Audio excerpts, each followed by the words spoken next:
Les jours se suivent mais ne se ressemblent pas. Mesdames, Messieurs, bienvenue sur Média du Africa. C'est l'actualité hebdomadaire africaine qui démarre. Merci de rester fidèles à la chaîne. Tout de suite, voici les titres. Élection présidentielle en Côte d'Ivoire. Les Ivoiriens ont accompli leurs droits civiques hier samedi dans un contexte mitigé, voire hautement tendu. Le président sortant Alassane Ouattara et Kouadio Konan Bertin ont voté. Les deux autres, Pascal Affinguesson et Henri Konan Bédié, ont respecté leur mot d'ordre de désobéissance civile. En Tanzanie, l'opposition a dénoncé des irrégularités lors des élections présidentielles de ce mercredi 28 octobre.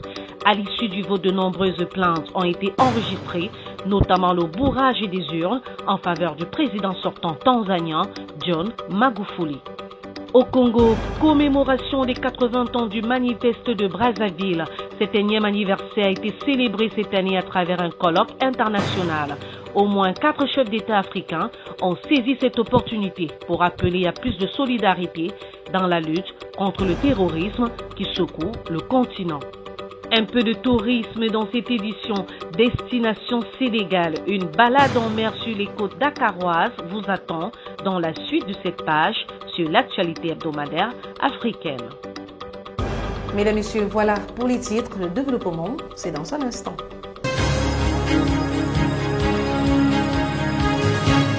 Vous regardez l'actualité hebdomadaire africaine, vous le faites bien. Je vous le disais en titre, c'est fait. Les Ivoiriens ont accompli leurs droits civiques ce 31 octobre 2020 dans un contexte hautement tendu dans certains bureaux de vote. Tout d'abord, très tôt hier matin, Kouadio Konan Bertin, candidat indépendant, et Alassane Ouattara, président sortant, candidat du RHDP, ont voté en toute quiétude. À l'issue de ce vote, les deux candidats se sont exprimés, invitant le peuple ivoirien à prendre massivement part à ce scrutin présidentiel et à élire dans la paix leur prochain président. Les détails en images avec nos confrères de la RTI. Ma candidature, c'est la paix, c'est la stabilité. Il y a eu trop de morts dans ce pays, trop de sang versé sur le sol de Félix Houphouët-Boigny. J'ai choisi de freiner l'hémorragie, faire en sorte que la Côte d'Ivoire reste debout et vivante. Je constate à cet instant précis-là, à cette heure-ci, que tout va bien. La Côte d'Ivoire est encore debout, c'est l'essentiel. Restons unis, soyons solidaires. Nous sommes un peuple, un même destin. L'avenir de nos enfants, c'est ce qui nous préoccupe. On ne peut pas bâtir cet avenir dans la querelle qui ne prenne jamais fin. Je viens d'accomplir mon devoir civique. Je demande à tous mes concitoyens, épris de paix et de patriotisme, d'aller voter. C'est un jour important pour la démocratie. La démocratie ne peut pas souffrir de changement de texte par rapport à l'évolution de la situation. Moi, je suis heureux de pouvoir faire rentrer mon pays dans la modernité, dans une consolidation de la démocratie, et je suis certain que les autres élections se passeront également dans de bonnes conditions. J'en appelle à ceux qui ont lancé ces mots d'ordre de désobéissance civile qui ont conduit à des morts d'hommes, qu'ils arrêtent. Qu'ils arrêtent parce que la Côte d'Ivoire a besoin de paix. Ce sont des actes criminels et nous souhaitons que tout ça puisse s'arrêter pour que, après l'élection, le pays continue le progrès qu'il a connu au cours des 9 dernières années. Je vais compter sur l'ensemble de nos concitoyens pour en appeler à la paix, pour dire à nos jeunes de ne pas se laisser manipuler, car il s'agit de leur avenir. Et ils verront que si je suis élu, le programme de gouvernement que j'ai donc proposé à nos concitoyens sera un programme axé sur l'emploi des jeunes.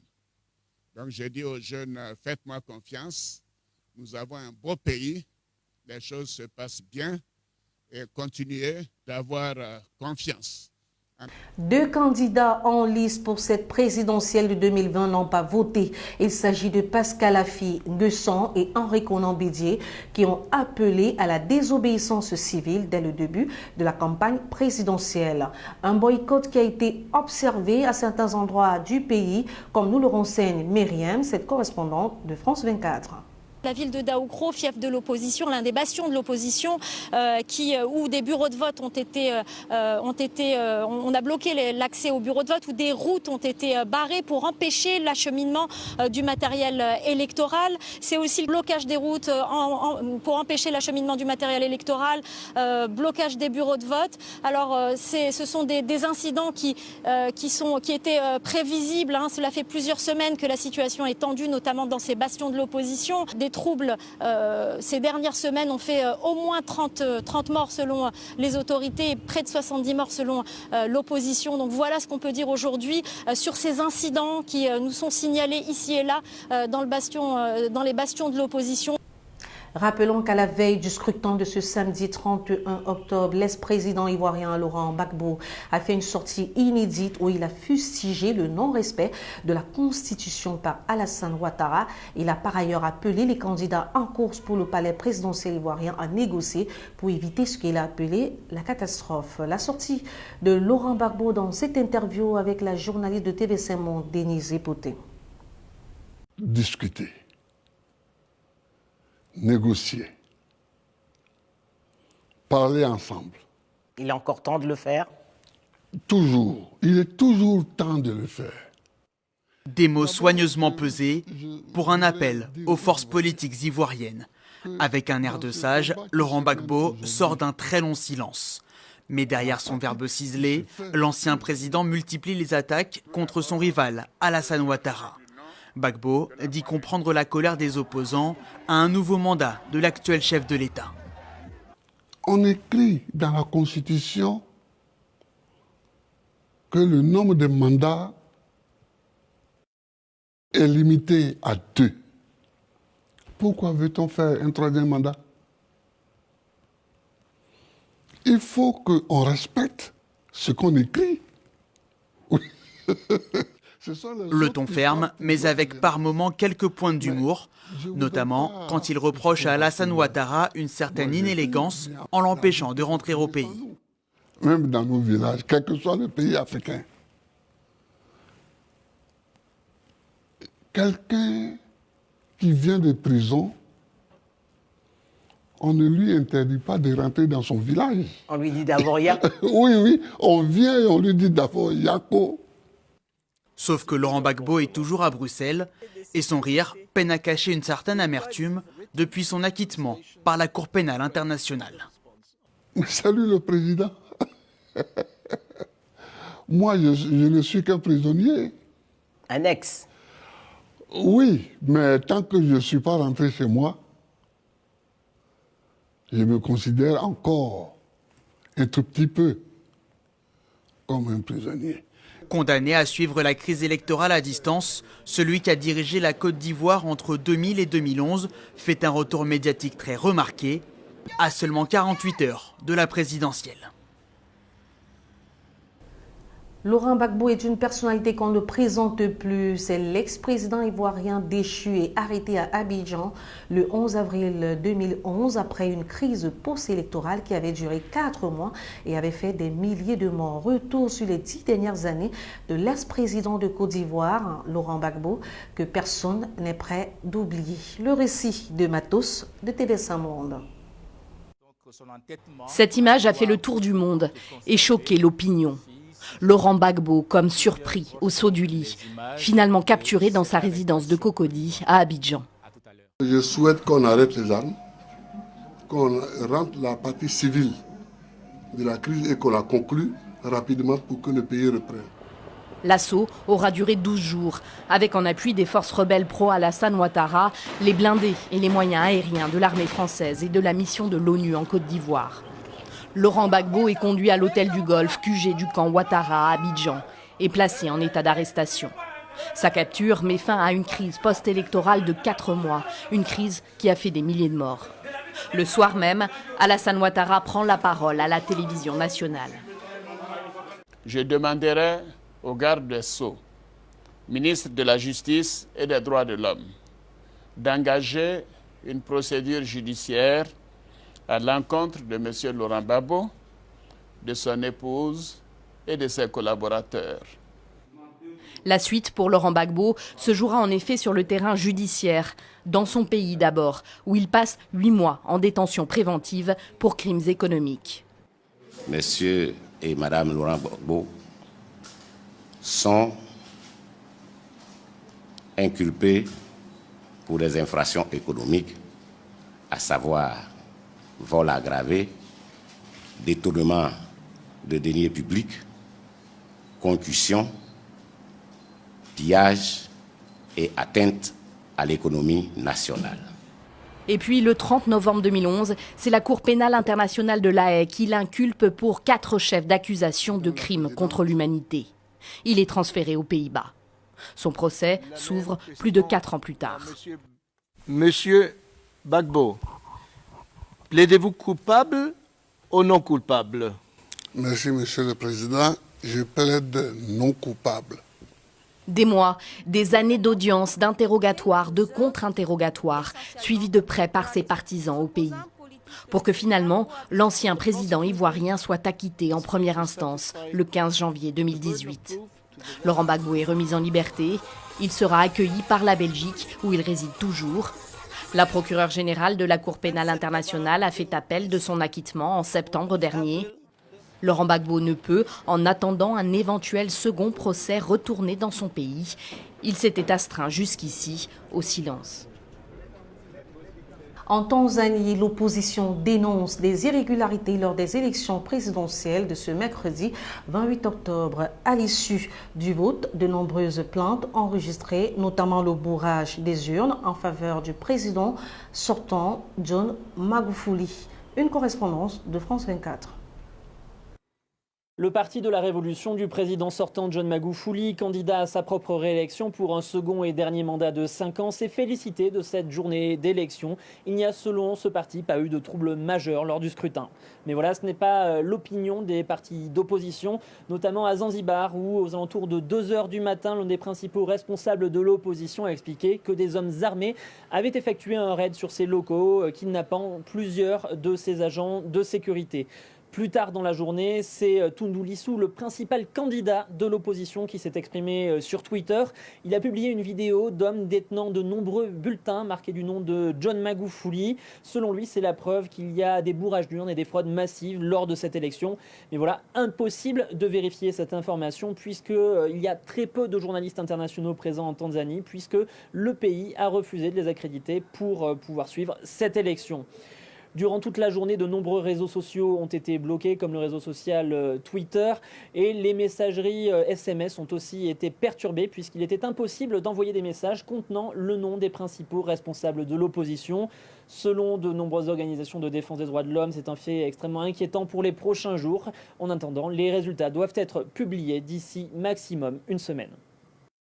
Au Congo, commémoration des 80 ans du manifeste de Brazzaville. Cet anniversaire a été célébré cette année à travers un colloque international sous le thème « De Gaulle et Brazzaville, une mémoire partagée entre la France, le Congo et l'Afrique ». Au moins 4 chefs d'État africains ont saisi cette opportunité pour appeler à plus de solidarité dans la lutte contre le terrorisme qui continue de secouer le continent. Je vous propose de suivre cette correspondance d'Africa 24.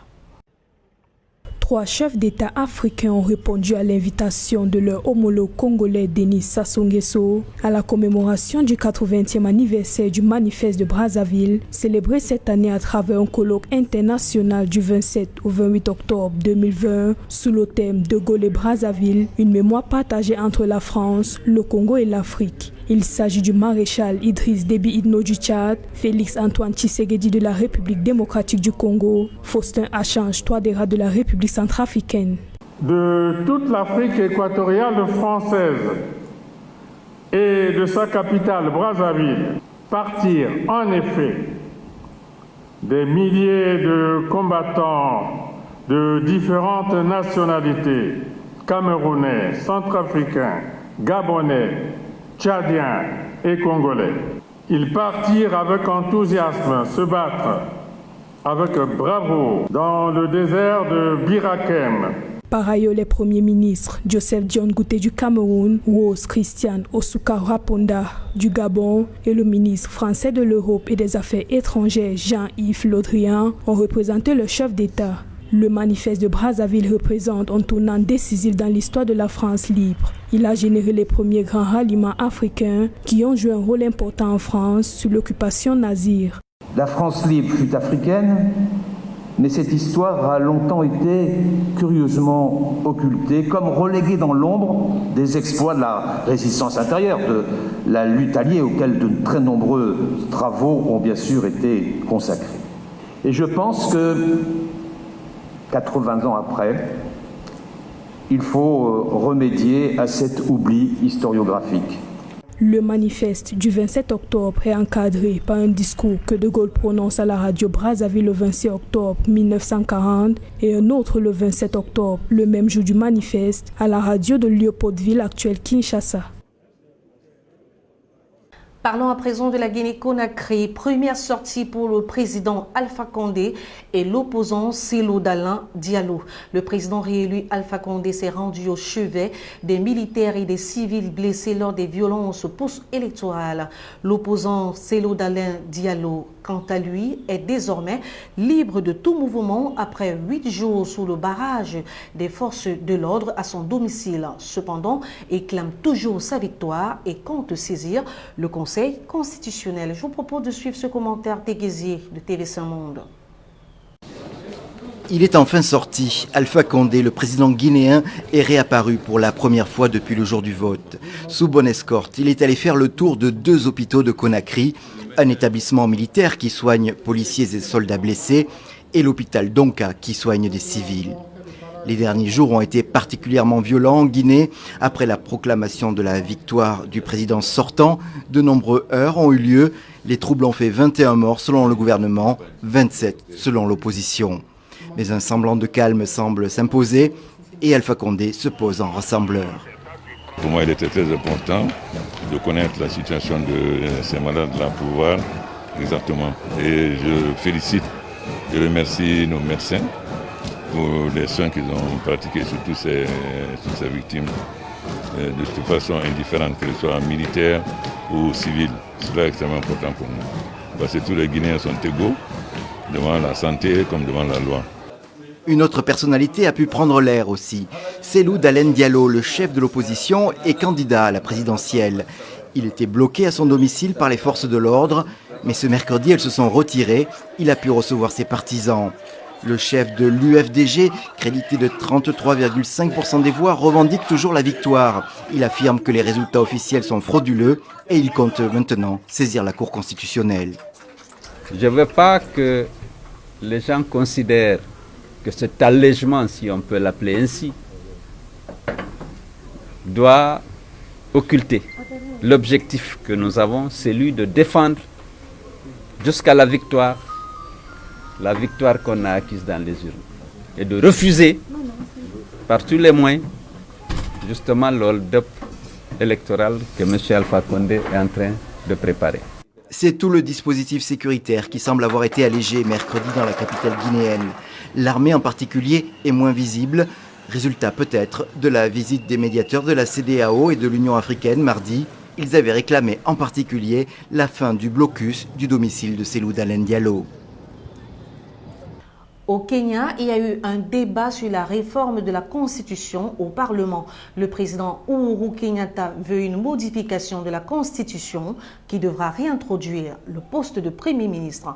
Ceci en vue d'ouvrir le jeu politique pour favoriser davantage les partis politiques d'opposition qui ne cessent de se plaindre. Un référendum avant les élections présidentielles de 2022 a été annoncé à cet effet. Correspondance d'Africa News. Débat sur la réforme de la Constitution en cours au Parlement kényan. Le président Uhuru Kenyatta a proposé un plan de réforme visant à instaurer un exécutif plus inclusif. Il s'agira de passer d'un régime présidentiel à un système hybride qui réintroduit le poste de Premier ministre. L'objectif, c'est l'inclusion politique. Au lieu d'une équation politique inégale, pouvons-nous adopter une équation politique positive? Pouvons-nous adopter un arrangement constitutionnel qui pourrait défendre notre diversité en tant que peuple? Des observateurs estiment que la révision de la Constitution pourrait mettre fin aux divisions politiques dans le pays. Des divisions qui se manifestent par des violences observées en période électorale au Kenya. Pour résoudre le problème, le président Kenyatta veut la reconnaissance officielle du statut de chef de l'opposition.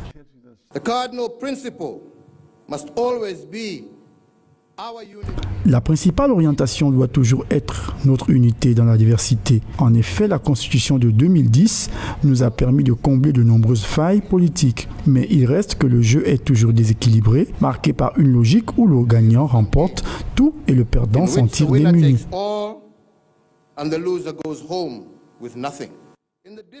Mercredi 21 octobre 2020, le président Uhuru Kenyatta a annoncé la tenue d'un référendum avant l'élection présidentielle de 2022. Une échéance qui va donner l'occasion au peuple de s'exprimer sur les changements proposés. De plus, les nouvelles réformes suggèrent la création de 47 nouveaux sièges au Sénat, soit le double de la composition actuelle de la Chambre haute du Parlement. Mesdames, Messieurs, vous êtes sur Média 2 Africa. L'actualité hebdomadaire africaine se poursuit juste après ceci.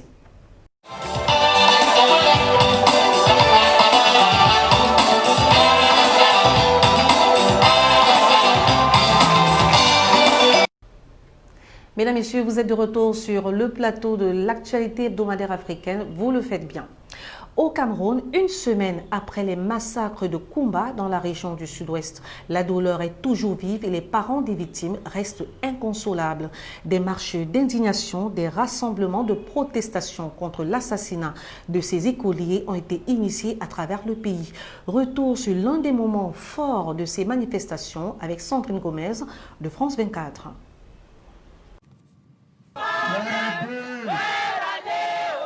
Des chants pour faire entendre leur malheur. Dans les rangs des manifestants, des parents mais aussi des enfants. À Koumba, la colère ne retombe pas après l'attaque sanglante samedi d'un collège bilingue dans cette région du sud-ouest anglophone. Au moins 7 enfants sont tombés sous les balles et les machettes d'un commando. Ils avaient entre 9 et 12 ans.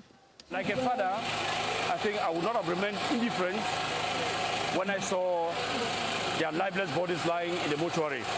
L'attaque n'a pas été revendiquée, mais depuis près de 3 ans, des groupes séparatistes sévissent et affrontent l'armée camerounaise dans cette région où vit une minorité anglophone. Pour les autorités, l'identité des auteurs ne fait pas de doute. Let us be united, Koumba people, and take away anger from our society. À Koumba, dans les quartiers où ne résonneront plus les rires de certains enfants, les visages sont fermés. Difficile d'exprimer sa douleur pour ce père qui a perdu sa fille de 12 ans. Réni, il assure qu'il ne laissera plus ses enfants aller à l'école. I prefer me my pikin the children for house. Yes, me. They talk now say school fine. We no say school fine. Me, I no go school. But my hand work well enough. They say money na money. My hand work well enough. They give me what I feed my family. I do everything for them. Le boycott des écoles, c'est justement l'une des stratégies des séparatistes anglophones qui s'estiment marginalisés par la majorité francophone au Cameroun. Les combats mais aussi les exactions de part et d'autre ont fait plus de 3000 morts et 700 000 déplacés selon les ONG.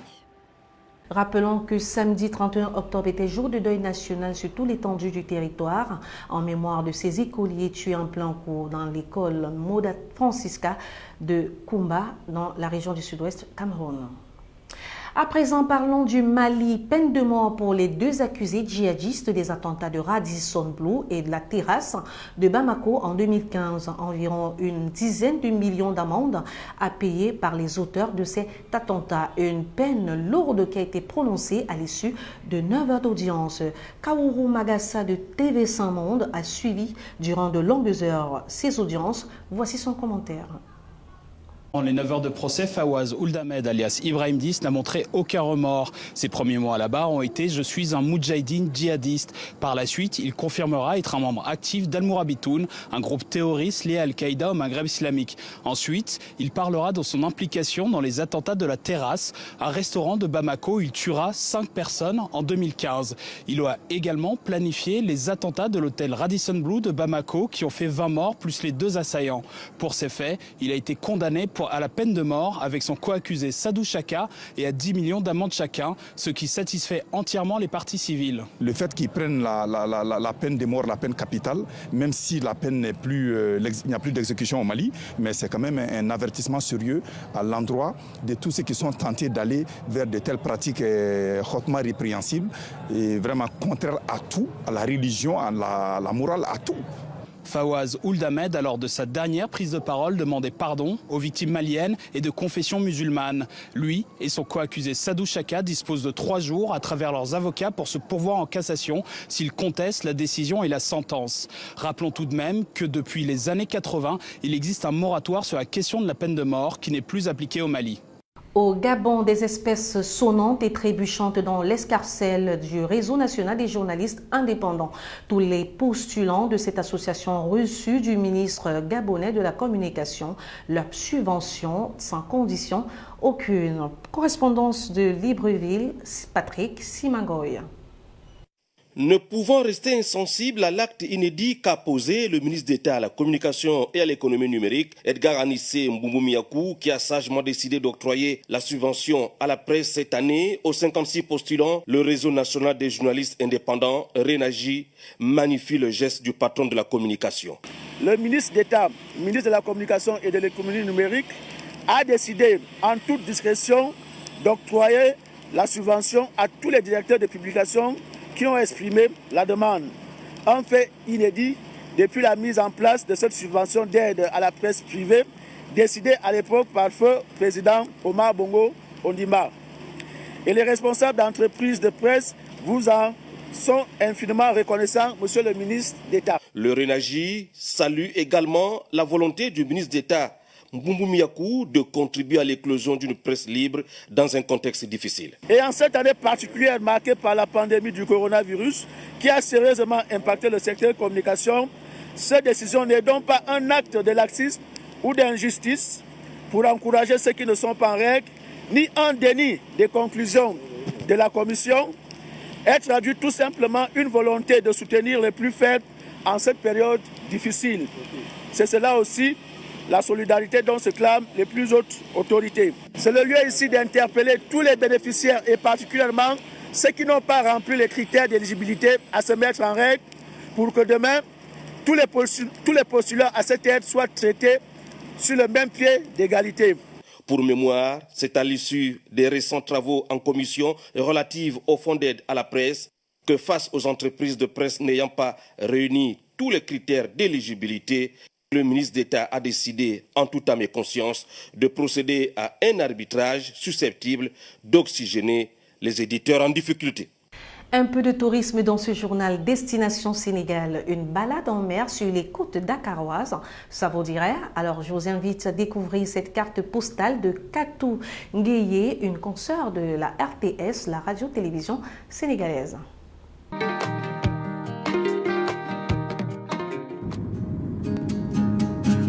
Vue du ciel, la capitale sénégalaise est comme repliée sur elle-même, laissant tout autour les eaux la cerner aux 3/4.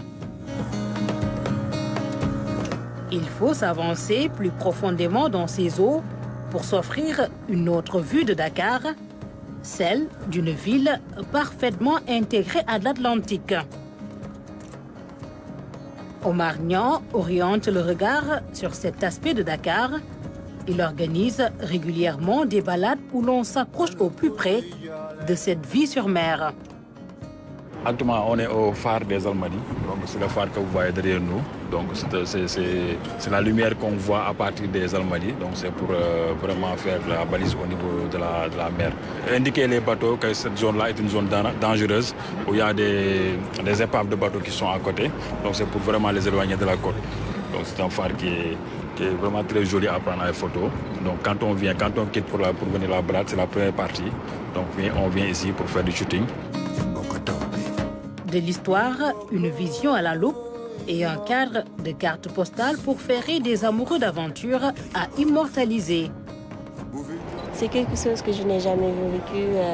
C'est pour la première fois que je suis venue. Mais j'ai adoré le paysage, les vagues. On a pris des photos, tout ça, c'était beau. Si le phare des Almadies est encore peu connu du grand public, celui des Mamelles reste très réputé. Du haut de la plus haute colline des Mamelles, il darde ses faisceaux sur Dakar, guidant les navigateurs. Vu de derrière, le point culminant de Dakar étale tout son gigantisme. À partir de la mer, donc tu as une autre vue du phare. À part les touristes qui viennent par les balades, donc il n'y a que les pêcheurs qui traversent. Donc c'est pas évident de trouver des gens qui viennent ici. Donc c'est pourquoi nous on a fait la balade là, c'est pour vraiment montrer les gens cette partie des Mamelles, pour que les gens puissent voir, regarder les Mamelles vraiment de long en large. En fonction de la météo et du temps imparti, ces balades en mer peuvent se prolonger jusqu'au monument de la Renaissance africaine, Soumbédioune ou encore la mosquée de la divinité. Que de découvertes, de la baie de Ngor à la Corniche, en passant par les Almadies. Omar et son staff en ont fait un rendez-vous. Chaque week-end, on organise une balade. Il y a aussi les mercredis pour les gens qui veulent faire du afterwork. Depuis 2 ou 3 ans, on a commencé ces balades-là. Donc, on s'y est habitué. Et puis, tout le monde y vient, les Sénégalais, les étrangers, les étudiants. Et puis, pendant cette période estivale, donc, il y a beaucoup de gens aussi, surtout les jeunes filles qui veulent vraiment prendre des photos, qui viennent vraiment prendre des photos inédites, quoi. Le club Med, on n'est pas passé par le Club Med aujourd'hui parce que la mer est très agitée. Mais là-bas, je puis vous dire que l'ambiance est indescriptible. Tu rencontres des femmes qui proposent du poisson braisé, des brochettes, et les gens adorent. C'est très fréquenté. C'est un circuit à faire, effectivement. Moi, je vous conseille en tout cas. Ces sorties en mer sont devenues fréquentes à Dakar et relayées sur les réseaux sociaux. L'offre fait le bonheur de plusieurs groupes d'amis. Trop magique, en tout cas ce qu'on a vu aujourd'hui. On a eu l'occasion de voir aujourd'hui des endroits magiques comme la lampe, ce qu'on appelle la lampe de Ngor, le phare des Mamelles. C'était vraiment extraordinaire. À l'endroit, bon, quand elles sont là, elles sont très, très, très heureuses. Elles voient vraiment qu'il y a une partie du monde. Ils sont dans une autre partie du monde, quoi. Il y a des gens qui veulent vraiment même plonger. Les tarifs, nous, on les fait à 15 000 francs par personne. Dans le top des activités à ne pas manquer à Dakar, ces excursions tiendraient valablement une place de choix. Des échappées belles au large des côtes dakaroises qui ne laissent personne indifférent. Et c'est sur cette belle découverte que nous mettons la clé sous le paillasson. Mesdames, Messieurs, merci d'avoir suivi l'actualité hebdomadaire africaine cette semaine. Portez-vous bien. Rendez-vous dimanche prochain à la même heure, à la même chaîne, Média de Africa, naturellement.